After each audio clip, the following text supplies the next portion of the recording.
আজকের এই পার্সেলটা যাবে হচ্ছে রাজশাহী ডিস্ট্রিক্টে। উনি অর্ডার করেছে একটা আল্ট্রাসনিক সেন্সর, অর্থাৎ এটা দিয়ে হচ্ছে দূরত্ব মাপা যায়। তিনি আরও অর্ডার করেছে একটা হাই ভোল্টেজ জেনারেটর, অর্থাৎ এটা দিয়ে হচ্ছে মানুষদেরকে শক দেওয়া যায়।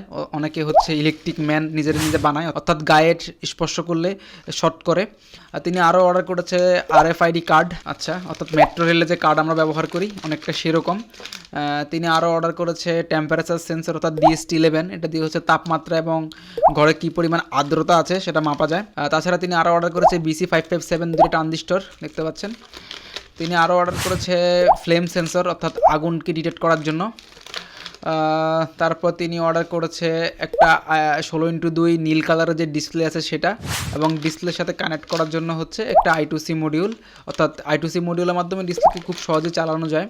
তাছাড়া তিনি অর্ডার করেছে MQ5 গ্যাস সেন্সর, অর্থাৎ রুমের গ্যাসের পরিমাণ মাপার জন্য। তারপর তিনি অর্ডার করেছে হচ্ছে মিনি বুস্ট মডিউল, অর্থাৎ এটা দিয়ে অনেকে রাউটার চালায় বা ছোটো ছোটো প্রজেক্টে পাওয়ার দেওয়ার জন্য এটা একটা ভালো একটা মডিউল।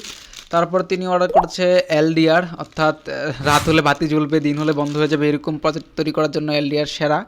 আর তাছাড়া তিনি অর্ডার করেছে কিছু রেজিস্টার।